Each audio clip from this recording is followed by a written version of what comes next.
The Hobbit. Chapter 1. An Unexpected Party. In a hole in the ground there lived a hobbit. Not a nasty, dirty, wet hole filled with the ends of worms and an oozy smell, nor yet a dry, bare, sandy hole with nothing in it to sit down on or to eat. It was a hobbit hole, and that means comfort. It had a perfectly round door like a porthole, painted green with a shiny yellow brass knob in the exact middle. The door opened onto a tube-shaped hall like a tunnel, a very comfortable tunnel without smoke, with panelled walls and floors tiled and carpeted, provided with polished chairs and lots of pegs for hats and coats. The hobbit was fond of visitors. The tunnel wound on and on, going fairly but not quite straight into the side of the hill, as all of the people for many miles round called it, and many little round doors opened out of it, first on one side and then on the other. No going upstairs for the hobbit. Bedrooms, bathrooms, cellars, pantries, lots of these. Wardrobes, he had whole rooms devoted to clothes. Kitchens, dining rooms, all on the same floor, and indeed on the same passage. The best rooms were all on the left-hand side going in, for these were the only ones to have windows, deep-set round windows looking over his garden and meadows beyond, sloping down to the river. This hobbit was a very well-to-do hobbit, and his name was Baggins. The Bagginses had lived in the neighbourhood of the hill for time out of mind, and people considered them very respectable, not only because most of them were rich, but also because they never had any adventures or did anything unexpected. You could tell what a Baggins would say on any question without the bother of asking him. This is a story of how a Baggins had an adventure and found himself doing and saying things altogether unexpected. He may have lost the neighbour's respect, but he gained, well, you will see whether he gained anything in the end, the mother of our particular hobbit. What is a hobbit? I suppose hobbits need some description nowadays, since they have become rare and shy of the big people, as they call us. They are, or were, a little people, about half our height and smaller than the bearded dwarves. Hobbits have no beards. There is little or no magic about them, except the ordinary everyday sort, which helps them to disappear quietly and quickly when large stupid folk like you and me come blundering along, making a noise like elephants, which they can hear a mile off. They are inclined to be fat in the stomach. They dress in bright colours, chiefly green and yellow, wear no shoes because their feet grow natural leathery soles and thick warm brown hair, like the stuff on their heads, which is curly. Have long cleaver brown fingers, good-natured faces, and laugh deep fruity laughs, especially after dinner, which they have twice a day when they can get it. Now you know enough to get on with.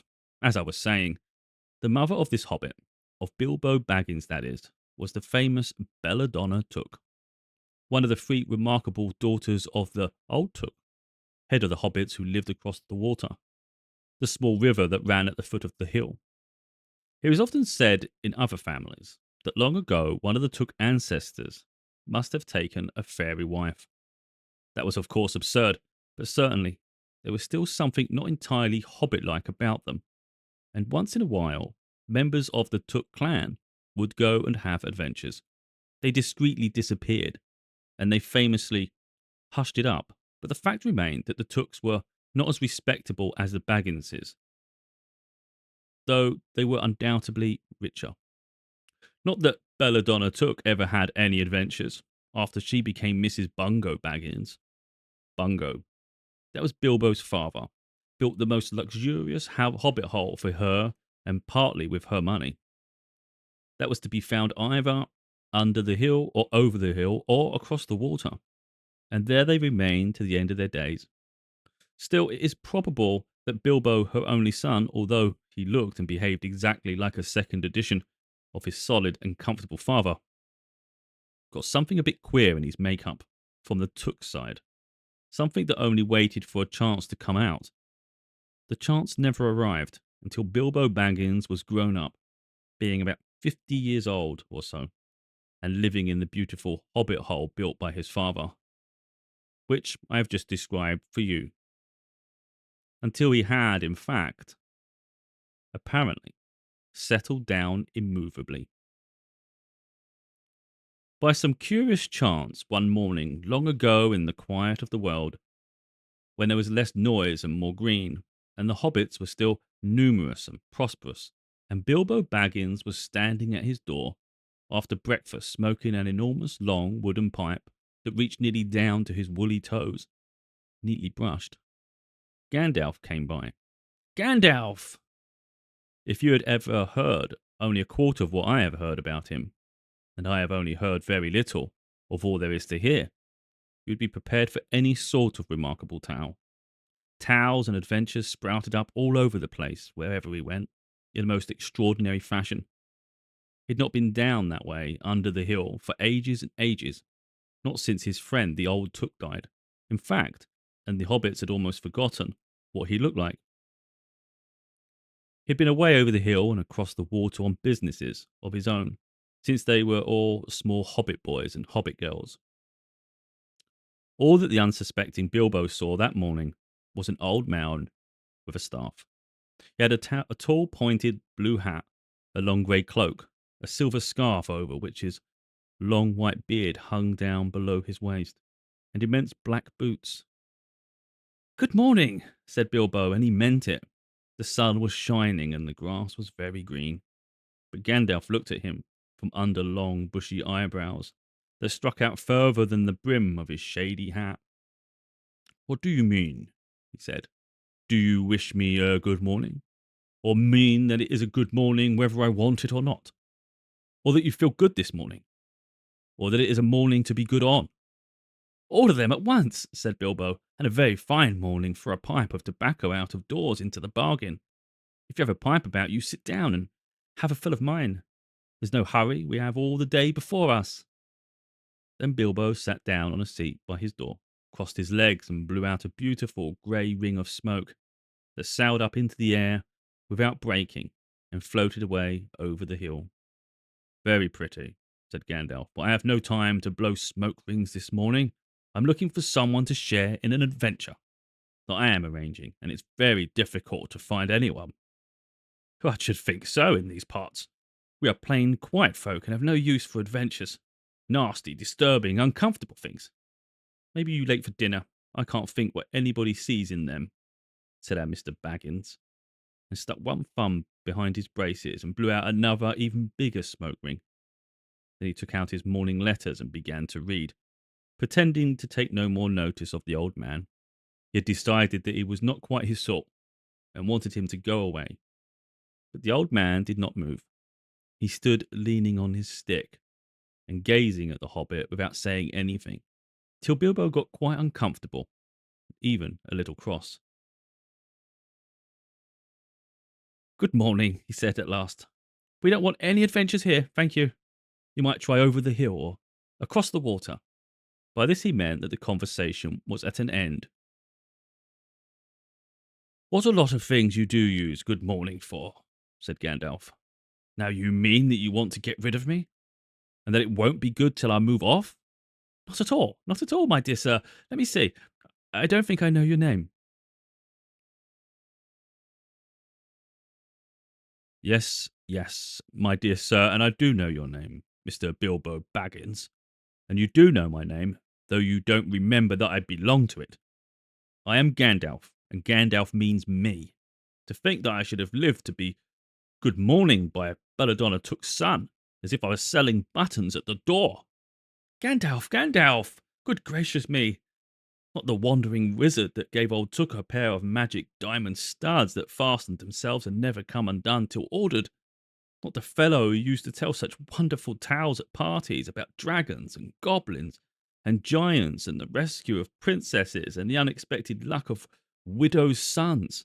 Not the man that used to make such particularly excellent fireworks. I remember those. Old Took used to have them on the Midsummer's Eve. Splendid! They used to go up like lilies and snapdragons and lubums of fire and hang in the twilight all evening. You will notice already that Mr. Baggins was not quite so prosy as he liked to believe. Also, that he was very fond of flowers. Dear me, he went on, not the Gandalf who was responsible for so many quiet lads and lasses going off into the blue for mad adventures. Anything from climbing trees to visiting elves or sailing in ships, sailing to other shores. Bless me, life used to be quite you used to upset things badly in these parts once upon a time. I beg your pardon, but I had no idea you were still in business. Where else should I be? Said the wizard. All the same, I am pleased to find you remember something about me. You seem to remember my fireworks kindly, at any rate. That is not without hope. Indeed, for your old grandfather Took's sake, and for the sake of the poor belladonna, I will give you what you asked for. I beg your pardon, I haven't asked for anything. Yes, you have, twice now, my pardon. I give it you. In fact, I will go so far as to send you on this adventure. Very amusing for me, very good for you, and profitable too, very likely, if you would get over it. Sorry, I don't want any adventures, thank you. Not today. Good morning. Please come to tea any time you like. Why not tomorrow? Come tomorrow. Goodbye. With that, the hobbit turned and scuttled inside his round green door and shut it as quickly as he dared, not to seem rude. Wizards, after all, are wizards. What on earth did I ask him to tea for? He said to himself as he went to the pantry. He'd only just had breakfast, but he thought a cake or two and a drink of something would do him good after his fright. Gandalf, in the meantime, was still standing outside the door and laughing long but quietly. After a while, he stepped up and, with the spike on his staff, scratched a queer sign on the hobbit's beautiful green front door. Then he strode away, just about the time when Bilbo was finishing his second cake and beginning to think that he had escaped adventures very well.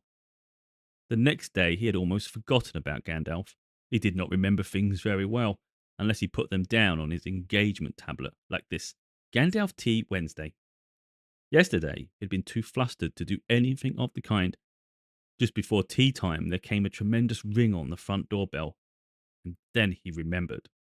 He rushed and put on the kettle, and put out another cup and saucer, and an extra cake or two, and ran to the door. I'm so sorry to keep you waiting, he was going to say, when he saw that it was not Gandalf at all. It was a dwarf with a blue beard tucked into a golden belt, and very bright eyes under his dark green hood. As soon as the door was opened, he pushed inside, just as if he had been expected. He hung his hooded cloak on the nearest peg. And dwelling at your service, he said with a low blow. Bilbo Baggins at yours, said the hobbit, too surprised to ask any questions for the moment. When the silence that followed had become uncomfortable, he added, I was just about to take tea. Pray come and have some with me. A little stiff, perhaps, but he meant it kindly.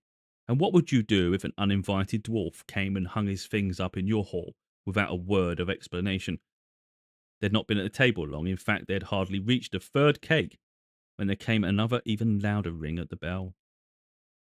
Excuse me, said the hobbit, and off he went to the door.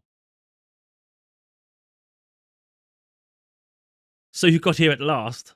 That was what he was going to say to Gandalf this time. But it was not Gandalf. Instead, there was a very old-looking dwarf on the step, with a white beard and a scarlet hood. And he too hopped inside as soon as the door was open, just as if he had been invited. I see that you've begun to arrive early, he said when he already caught sight of Dwalin's green hood hanging up. He hung his red one next to it. Balin at your service, he said, with his hand on his breast. Thank you, said Bilbo with a gasp. It was not the correct thing to say, but they had begun to arrive had flustered him badly. He liked visitors, but he liked to know them before they arrived, and he preferred to ask them himself. He had a horrible thought that the cakes might run short, and then he, as the host, he knew his duty and stuck to it, however painful. He might have to go without. Come on in and have some tea, he managed to say after taking a deep breath. A little beer would suit me better, if it's all the same to you, my good sir, said Balin with the white beard. But I don't mind some cake, seed cake, if you have any. Lots, Bilbo found himself answering, to his own surprise, and he found himself scuttling off too, to the cellar to fill a pint beer mug. and then a pantry to fetch 2 beautiful round seed cakes which he'd baked that afternoon for his after-supper morsel. When he got back, Balin and Dwalin were talking at the table like old friends. As a matter of fact, they were brothers. Bilbo plumped down the beer and the cake in front of them, when loud came a ring at the bell again, and then another ring. Gandalf for certain this time, he thought, as he puffed along the passage. But it was not. It was 2 more dwarves, both with blue hoods, silver belts, and yellow beards, and each of them carried a bag of tools and a spade.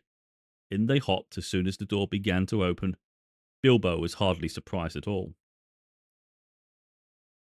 "What can I do for you, my dwarves?" he said. "Killy at your service," said the one. "And Filly," added the other, and they both swept off their blue hoods and bowed. "At yours and your families," replied Bilbo, remembering his manners this time. "Dwalin and Balin are here already, I see," said Killy. "Let us join the throng." "Throng?" thought Mr. Baggins. "I don't like the sound of that. I really must sit down for a minute and collect my wits and have a drink." He had only just had a sip in the corner while the 4 dwarfs sat around the table and talked about mines and gold and troubles with the goblins and the depredations of dragons and lots of other things which he did not understand and did not want to, for they sounded much too dangerous, when ding dong a ling a dang, his bell rang again, as if some naughty little hobbit boy was trying to pull the handle off. "Someone at the door," he said, blinking. "Some 4, I should say, by the sound," said Philly. "Besides, we saw them coming along behind us in the distance." The poor little hobbit sat down in the hall and put his head in his hands and wondered what had happened and what was going to happen and whether they would all stay to supper. Then the bell rang again louder than ever, and he had to run to the door. It was not 4 after all, it was 5. Another dwarf had come along while he was wandering in the hall. He'd hardly turned the knob before they were all inside, bowing and saying, "At your service." One after another, Dory, Nori, Ori, Oin, and Gloin were their names, and very soon 2 purple hoods, a grey hood, a brown hood, and a white hood were hanging on the pegs. And off they marched with their broad hands stuck in their gold and silver belts to join the others. Already it had almost become a throng. Some called for ale and some for porter, and one for coffee, and all of them for cakes. So the hobbit was kept very busy for a while. A big jug of coffee had just been sat in the hearth. The seed cakes were gone, and the dwarves were starting on a round of buttered scones, when there came a loud knock. Not a ring, but a hard rat-tat on the hobbit's beautiful green door. Somebody was banging with a stick. Bilbo rushed along the passage, very angry and altogether bewildered and bewothered. This was the most awkward Wednesday he ever remembered. He pulled open the door with a jerk, and they all fell in, one on top of the other. More dwarves, 4 more, and there was Gandalf behind, leaning on his staff and laughing. He had made quite a dent on the beautiful door. He had also, by the way, knocked out the secret mark that he had put there the morning before. "Carefully, carefully," he said. "It's not like you, Bilbo, to keep friends waiting on the mat, and then open the door like a pop gun. Let me introduce Before, Boffor, Bombor, and especially Foreign." "At your service," said Bilfor, Boffor, and Bombor, standing in a row. Then they hung up 2 yellow hoods and a pale green one, and also a sky blue one with a long silver tassel. This last belonged to Foreign, an enormously important dwarf. In fact, no other than the great Foreign Oakenshield himself, who was not at all pleased at falling flat on Bilbo's mat, with Biffor, Boffor, and Bombor on top of him. For one thing, Bombor was immensely fat and heavy. Foreign indeed was very haughty, and said nothing about service, but poor Mr. Baggins said he was sorry so many times that at last he grunted, "Pray don't mention it, and stop frowning." "Now we are all here," said Gandalf, looking at the row of 13 hoods, the best detachable party hoods, and his own hat hanging on the pegs. "Quite a merry gathering. I hope there is something left for the late corners comers to eat and drink. What's that, tea? No, thank you. A little red wine, I think, for me. And for me, said Bofforin. And raspberry jam and apple tart, said Biffor. And mince pies and cheese, said Boffor. And pork pie and salad, said Bombor. And more cakes and ale and coffee, if you don't mind, called the other dwarfs through the door. Put on a few eggs. There's a good fellow, Gandalf called after him as the hobbits stumped off to the pantries. And just bring out the cold chicken and pickles. Seems to know as much about the inside of my larders as I do myself, thought Mr. Baggins, who was feeling positively flummoxed and was beginning to wonder whether a most wretched adventure had not come right into his house. By the time he'd got all the bottles and dishes and knives and forks and glasses and plates and spoons and things piled up on big trays, he was getting very hot and red in the face and annoyed. Confiscate and be bothered, these dwarves, he said aloud. Why don't they come and lend a hand? Lo and behold, there stood Balin and Dwalin at the door of the kitchen, and Philly and Killy behind them. And before he could say knife, they had whisked the trays and a couple of small tables into the parlour and set out everything afresh. Gandalf sat at the head of the party with the 13 dwarves all around, and Bilbo sat on a stool at the fireside nibbling at a biscuit. His appetite was quite taken away, and trying to look as if this was all perfectly ordinary, and not in the least an adventure. The dwarves ate, and talked, and time got on. At last they pushed their chairs back, and Bilbo made a move to collect the plates and glasses. I suppose you will all stay to supper, he said in his politest, unimpressing tones. Of course, said Thorin. After, we shan't get through the business till late. We must have some music first now to clear up. Thereupon the 12 dwarves, not Thorin, he was too important, and stayed talking to Gandalf, jumped to their feet and made tall piles of all the things. Off they went, not waiting for trays, balancing columns of plates, each with a bottle on the top, with one hand, while the hobbit ran after them, almost squeaking with fright. Please be careful. Please don't trouble, I can manage. But the dwarves only started to sing. Chip the glasses, crack the plates, blunt the knives and bend the forks. That's what Bilbo Baggins hates. Smash the bottles and burn the corks. Cut the cloth and tread the fat. Pour the milk on the pantry floor. Leave the bones on the bedroom mat. Splash the wine on every door. Dump the crocks in a boiling bowl. Pound them up with a thumping pole. And when you've finished, if any are whole, send them down the hall to roll. That's what Bilbo Baggins hates. So carefully with the plates. And of course, they did none of these dreadful things, and everything was cleaned and put away safe as quick as lightning, while the hobbit was turning round and round in the middle of the kitchen, trying to see what they were doing. Then they went back and found Thorin, with his feet on the fender, smoking a pipe. He was blowing the most enormous smoke rings, and wherever he told one to go, it went, up the chimney, or behind the clock on the mantelpiece, or under the table, or round and round the ceiling. But wherever it went, it was not quick enough to escape Gandalf. Pop! He sent a smaller smoke ring from his short clay pipe straight through each one of Thorin's. Then Gandalf's smoke ring would go green and come back to hover over the wizard's head. He had a cloud of them about him already, and in the dim light it made him look strange and sorcerous. Bilbo stood still and watched. He loved smoke rings, and then he blushed to think how proud he had been yesterday morning of the smoke rings he had sent up the wind over the hill. Now for some music, said Thorin. Bring out the instruments. Killy and Philly rushed for their bags and brought back little fiddles. Dory, Nori, and Ori brought out flutes from somewhere inside their coats. Bombor produced a drum from the hall. Biffor and Boffor went out too and came back with clarinets, and they had left among the walking sticks. Dwalin and Balin said, "Excuse me, I left mine in the porch." "Just bring mine in with you," said Thorin. They came back with vials as big as themselves, and with Thorin's harp wrapped in green cloth. It was a beautiful golden harp, and when Thorin struck it, the music began all at once. so sudden and sweet that Bilbo forgot everything else and was swept away into dark lands under strange moons, far over the water and very far from his hobbit hole under the hill.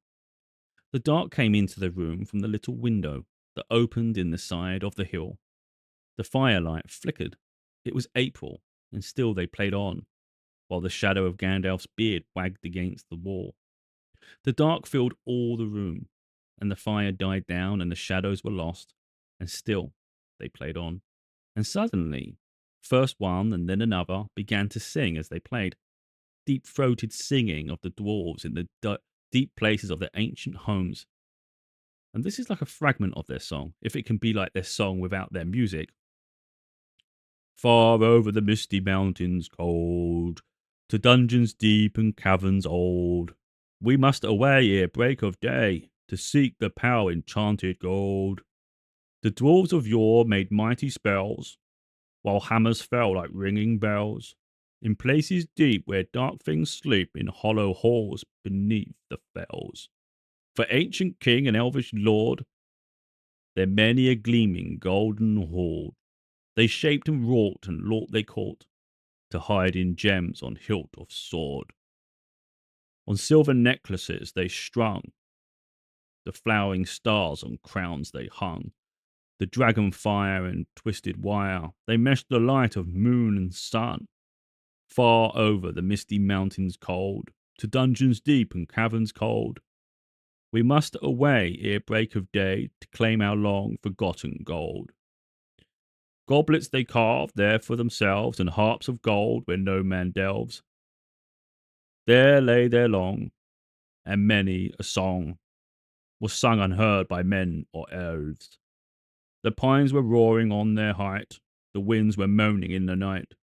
The fire was red, it flaming spread, the trees like torches blazed with light. The bells were ringing in the dell, and men looked up with faces pale. The dragon's ire more fierce than fire laid low their towers and houses frail. The mountains smoked beneath the moon, the dwarves they heard the tramp of doom. They fled their hall to dying fall, beneath his feet, beneath the moon. Far over the misty mountains grim, to dungeons deep and caverns dim, we must away ere break of day, to win our harps and gold from him. As they sang, the hobbit felt the love of beautiful things, made by hands and by cunning and by magic, moving through him, a fierce and a jealous love, the desire of the hearts of dwarves. Then something tookish woke up inside him, and he wished to go and see the great mountains, and hear the pine trees and the waterfalls, and explore the caves and wear a sword instead of a walking stick. He looked out the window. The stars were out in a dark sky above the trees. He thought of the jewels of the dwarfs shining in dark caverns. Suddenly, in the wood beyond the water, a flame leapt up. Probably somebody lighting a wood fire. And he thought of plundering dragons settling on his quiet hill and kindling it all to flames. He shuddered. And very quickly, he was plain Mr. Baggins of Bag End, Underhill again. He got up trembling. He'd less than half a mind to fetch the lamp, and more than a half a mind to pretend to, and go and hide behind the beer barrels in the cellar, and not come out again until all the dwarves had gone away. Suddenly, he found that the music and the singing had stopped, and they were all looking at him with eyes shining in the dark. "Where are you going?" said Thorin in a tone that seemed to show that he guessed both halves of the hobbit's mind. "What about a little light?" said Bilbo unapologetically. "We like the dark," said all the dwarves. "Dark for dark business. There are many hours before dawn." "Of course," said Bilbo, and sat down in a hurry. He missed the stall and sat in the fender, knocking over the poker and shovel with a crash. "Hush," said Gandalf. "Let Thorin speak." And this is how Thorin began. "Gandalf, dwarves, and Mr. Baggins, we are met together in the house of our friend and fellow conspirator, this most excellent, audacious hobbit. May the hair on his toes never fall out. All praise to his wine and ale." He paused for breath and for a polite remark from the hobbit. but the compliments were quite lost on poor Bilbo Baggins, who was wagging his mouth in protest at being called audacious, and worst of all, fellow conspirator, though no noise came out. He was so flummoxed. So Thorin went on. We are met to discuss our plans, our ways, means, policy, and devices.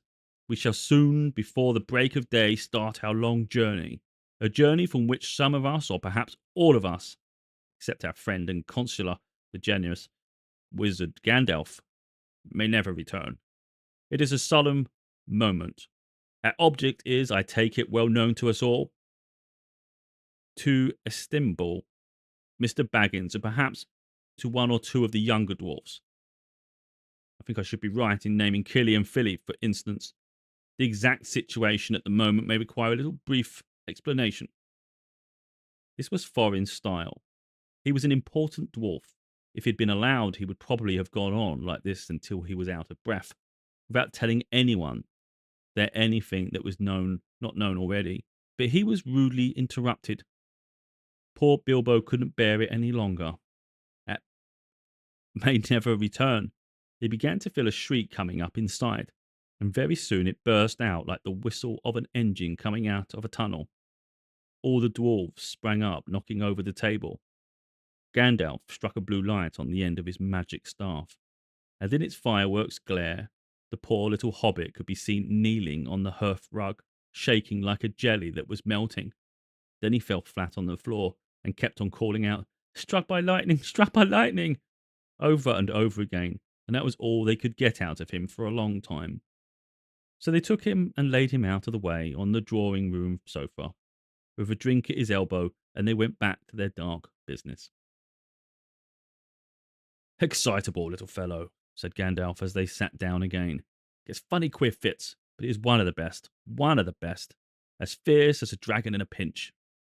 If you have ever seen a dragon in a pinch, you will realize that this was only poetical exaggeration applied to any hobbit, even to old Took's great-grand-uncle, Balrora, who was so huge, for a hobbit, that he could ride a horse.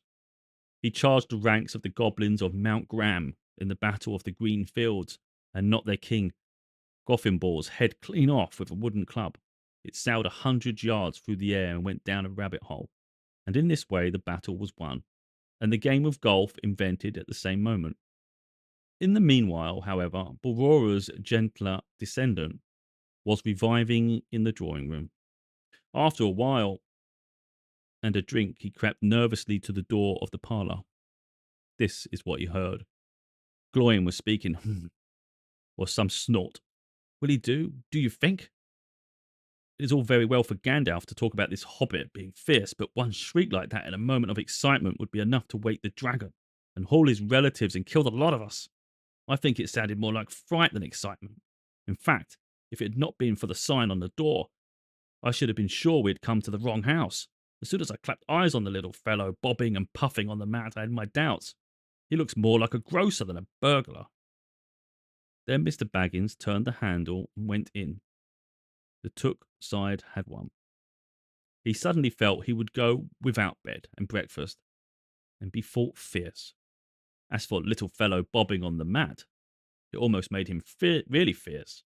Many a time afterwards, the Baggins part regretted what he did now, and he said to himself, "Bilbo, you were a fool. You walked right in and put your foot in it." "Pardon me," he said, "if I have overheard words that you were saying. I don't pretend to understand what you were talking about, or your reference to burglars, but I think I am right in believing," this is what he called being on his dignity, "that you think I am no good. I will show you. I have no signs on my door. It was painted a week ago. And I'm quite sure you have come to the wrong house. As soon as I saw your funny faces on the doorstep, I had my doubts, but treated it as the right one. Tell me what you want done, and I will try it. If I have to walk from here to the east of east and fight the wild worms in the last desert. I had a great-great-great-grand uncle once, Balrora Took, and—" "Yes, yes, but that was a long ago," said Gloin. "I was talking about you, and I assure you there is a mark on this door, the usual one in the trade, or used to be. Burglar wants a good job, plenty of excitement, and reasonable reward. That's how it's usually read. You can say expert treasure hunter instead of burglar if you like. Some of them do. It's all the same to us. Gandalf told us that there was a man of the sort in these parts looking for a job at once, and that he had arranged for a meeting here this Wednesday tea time. Of course there is a mark, said Gandalf. I put it there myself, for good reasons. You asked me to find the 14th man for your expedition, and I chose Mr. Baggins. Just let anyone say I chose the wrong man or the wrong house, and you can stop at 13 and have all the bad luck you like, or go back to digging coal. He scowled so angrily at Gloin that the dwarf huddled back in his chair, and when Bilbo tried to open his mouth to ask a question, he turned and frowned at him and stuck out his bushy eyebrows, till Bilbo shut his mouth tight with a snap. That's right, said Gandalf. Let's have no more argument. I have chosen Mr. Baggins, and that ought to be enough for all of you. If I say he is a burglar he is, or will be when the time comes. There's a lot more in him than you guess, and a deal more than he has any idea of himself. You may possibly all live to thank me yet. Now, Bilbo, my boy, fetch the lamp and let's have a little light on this. On the table, in the light of a big lamp with a red shade, he spread a piece of parchment, rather like a map. This was made by Thor, your grandfather Thorin, he said in an answer to the dwarves' excited questions. It's a plan of the mountain. I don't see that this will help us much, said Thorin disappointedly after a glance. I remember the mountain well enough and the lands about it, and I know where Mirkwood is and the withered heath where the great dragons bred. There's a dragon marked in red on the mountain, said Balin, but it would be easy enough to find him without that if ever we arrived there. There is one point that you haven't noticed, said the wizard, and that is the secret entrance. You see the rune on the west side, and the hand pointing to it from the other runes? That's a marks, a hidden passage to the lower halls. Look at the map at the beginning of this book, and you will see the runes. It may have been secret once, said Thorin, but how do we know that it is secret any longer? Old Smaug has lived there long enough now to find out anything there is to know about those caves. He may, but he can't have used it for years and years. Why? Because it's too small. 5 feet high the door, and 3 may walk abreast. Say the runes, but Smaug could not creep into a hole that size. Not even when he was a young dragon, certainly. Not after devouring so many of the dwarves and men of Dow. It seems a great big hole to me, squeaked Bilbo, who had no experience of dragons and only of hobbit-holes. He was getting excited and interested again, so that he forgot to keep his mouth shut. He loved maps, and in his hall there hung a huge large one of the country road, with all his favourite walks marked on in red ink. How could such a large door be kept secret from everybody outside, apart from the dragon? He asked. He was only a little hobbit, you must remember. In lots of ways, said Gandalf, but in what way this one has been hidden we don't know without going to see. From what it says on the map, I should guess. There is a closed door which has been made to look exactly like the side of the mountain. That is the usual dwarf's method. I think that is right, isn't it? Quite right, said Thorin. Also, went on Gandalf, I forgot to mention that with the map went a key. A small and curious key. Here it is, he said, and handed to Thorin a key with a long barrel and intricate words made of silver. Keep it safe. Indeed I will, said Thorin, and he fastened it up upon a fine chain that hung about his neck and under his jacket. Now things begin to look more hopeful. This news alters much for the better. So far we have had no clear idea what to do. We thought of going east as quiet and careful as we could, as far as the Long Lake. After that the trouble would begin. A long time before that, if ever know anything about the roads east, interrupted Gandalf. We might go from up there along the river running, went on Thorin, taking no notice, and so to the ruins of Dow, the old town in the valley there, under the shadow of the mountain. But we, none of us, like the idea of the front gate. The river runs right out of it, through the great cliff at the south of the mountain, and out of it comes the dragon too, far too often, unless he had changed his habits. That would be no good, said the wizard. Not without a mighty warrior, even a hero. I tried to find one, but warriors are busy fighting one another in distant lands, and in this neighborhood, heroes are scarce, or simply not to be found. Swords in these parts are mostly blunt, and axes are used for trees and shields as cradles or dish covers, and dragons are comfortably far off and therefore legendary. This is why I settled on burglary, especially when I remembered the existence of a side door. And here is our little Bilbo Baggins, the burglar, the chosen and selected burglar. So now let's get on and make some plans. Very well then, said Thorin, supposing the burglar expert gives us some ideas or suggestions. He turned with mock politeness to Bilbo.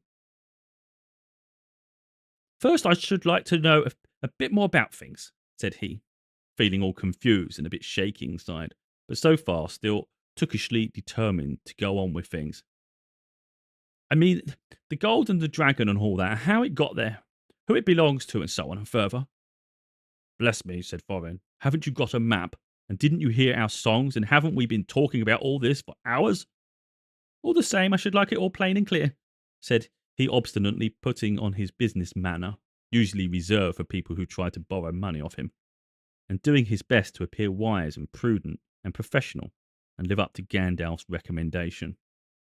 Also, I should like to know about risks, out-of-pocket expenses, time required, remuneration, and so forth, by which he meant, what am I getting out of it? And am I going to come back alive? Oh, very well, said Thorin.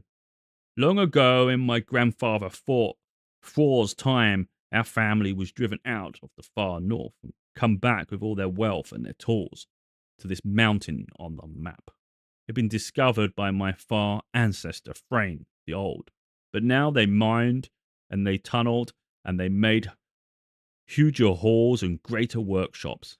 And in addition, I believe they found a good deal of gold and a great many jewels too.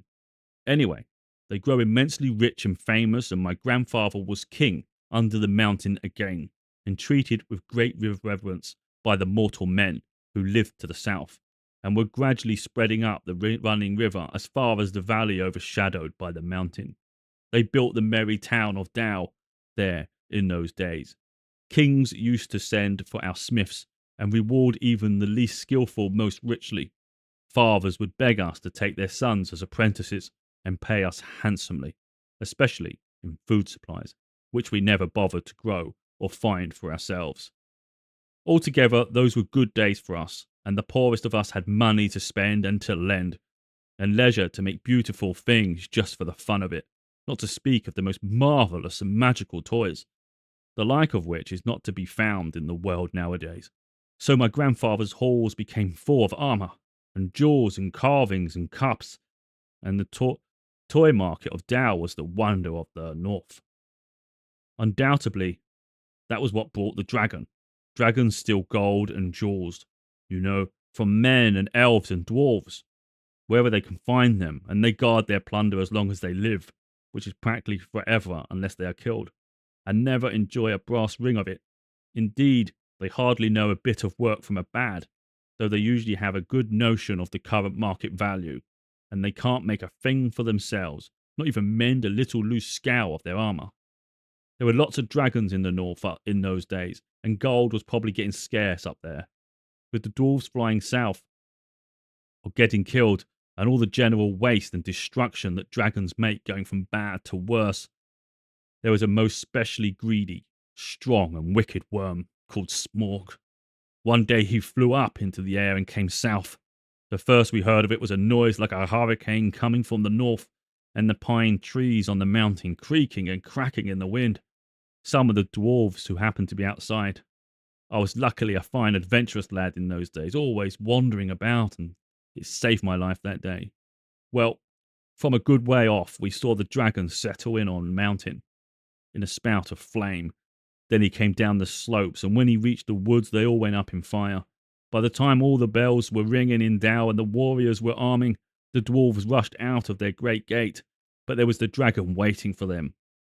None escaped that way. The river rushed up in a stream, and fog fell on Dow, and in the fog the dragon came on them and destroyed most of the warriors, the usually unhappy story. It was only too common in those days. Then he went back and crept in through the front gate and routed out all the halls and lanes and tunnels, alleys, cellars, mansions, and passages. After that, there were no dwarves left inside, and he took all their wealth for himself. Probably for that is the dragon's way. He has piled it all up in a great heap far inside, and sleeps in it for a bed. Later, he used to crawl out of the great gate and come by night to Dow and carry away people, especially maidens, to eat, until Dow was ruined and all the people dead or gone. What goes on there now I don't know for certain, but I don't suppose anyone lives nearer to the mountain than the far edge of the long lake nowadays. The few of us that were there were well outside, sat and wept in hiding, and cursed Smaug. And there we were, expectedly joined by my father and my grandfather, with singed beards, singed beards. They looked very grim, but they said very little. When I asked how they had got away, they told me to hold my tongue, and said that one day in the proper time I should know. After that we went away, and we had to earn our livings as best we could, up and down the land, often enough sinking as low as blacksmith work or even coal mining. But we have never forgotten our stolen treasure, and even now, when I will allow we have a good bit laid by and are not so badly off. Here Thorin stroked the gold chain around his neck. We still mean to get it back, and to bring our curses home to Smaug if we can. I have often wondered about my father's and my grandfather's escape. I see now that they must have had a private side door which only they knew about. But apparently they made a map, and I should like to know how Gandalf got hold of it, and why it did not come down to me, the rightful heir. I did not get hold of it. I was given it, said the wizard. Your grandfather Thor was killed, you remember, in the mines of Moria by Azog the Goblin. Curse his name, yes, said Thorin. And Thrain, your father, went away on the 21st of April, 100 years ago, like Thursday, and has never been seen by you since. True, true, said Thorin. Well, your father gave me this to give to you, and if I have chosen my own time and way of handling it, you can hardly blame me, considering the trouble I had to find you. Your father could not remember his own name when he gave me the paper, and he never told me yours. So on the whole, I think I ought to be praised and thanked. Here it is, said he, handed the map to Thorin. I don't understand, said Thorin, and Bilbo felt he would have liked to say the same. The explanation did not seem to explain. Your grandfather, said the wizard slowly and grimly, gave the map to his son for safety before he went to the mines of Moria. Your father went away to try his luck with the map after your grandfather was killed, and lots of adventures of a most unpleasant sort he had. But he never got near the mountain. How he got there I don't know, but I found him a prisoner in the dungeons of the necromancer. Whatever were you doing there? Asked Thorin with a shudder, and all the dwarves shivered. Never you mind. I was finding things out as usual, and a nasty, dangerous business it was. Even I, Gandalf, only just escaped. I tried to save your father, but it was too late. He was witless and wandering, and had forgotten almost everything except the map and the key. We have long ago paid the goblins of Moria, said Thorin. We must give a fault to the necromancer. Don't be absurd. He is an enemy far beyond the powers of all the dwarves put together. If they could all be collected again from the four corners of the earth, the one thing your father wished for, his son to read the map and use the key, the dragon and the mountain are more than big enough tasks for you. Hear, hear, said Bilbo, and accidentally said it aloud. Hear what? They all said, turning suddenly towards him. And he was so flustered that he answered, Hear what I have got to say. What's that? They asked. Well, I should say that you ought to go east and have a look around. After all, there is a side door, and dragons must sleep sometimes, I suppose. If you sit on the doorstep long enough, I dare say you will think of something. And, well, don't you know, I think we have talked long enough for one night, if you see what I mean. What about bed and an early start and all that? I will give you good breakfast before you go. Before we go, I suppose you mean, said Thorin. Aren't you the burglar? And isn't sitting on the doorstep your job, not to speak of getting inside the door? But I agree about bed and breakfast. I like 6 eggs with my ham when starting on a journey. Fried, not poached. And mind you, don't break 'em. After all the others had ordered their breakfast without so much as a please, which annoyed Bilbo very much, they all got up. The hobbit had to find room for them all, and filled all his spare rooms, and made beds on chairs and sofas, before he got them all stowed and went to his own little bed, very tired and not altogether happy. One thing he did make his mind up about was not to bother to get up very early and cook everybody else's wretched breakfast. The cookishness was wearing off, and he was not now quite so sure that he was going on any journey in the morning. As he lay in bed, he could hear Thorin still humming to himself in the best bedroom next to him. Far over the misty mountains cold, to dungeons deep and caverns old, we must away ere break of day to find our long forgotten gold.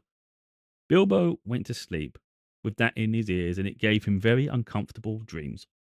It was long after the break of day when he woke up.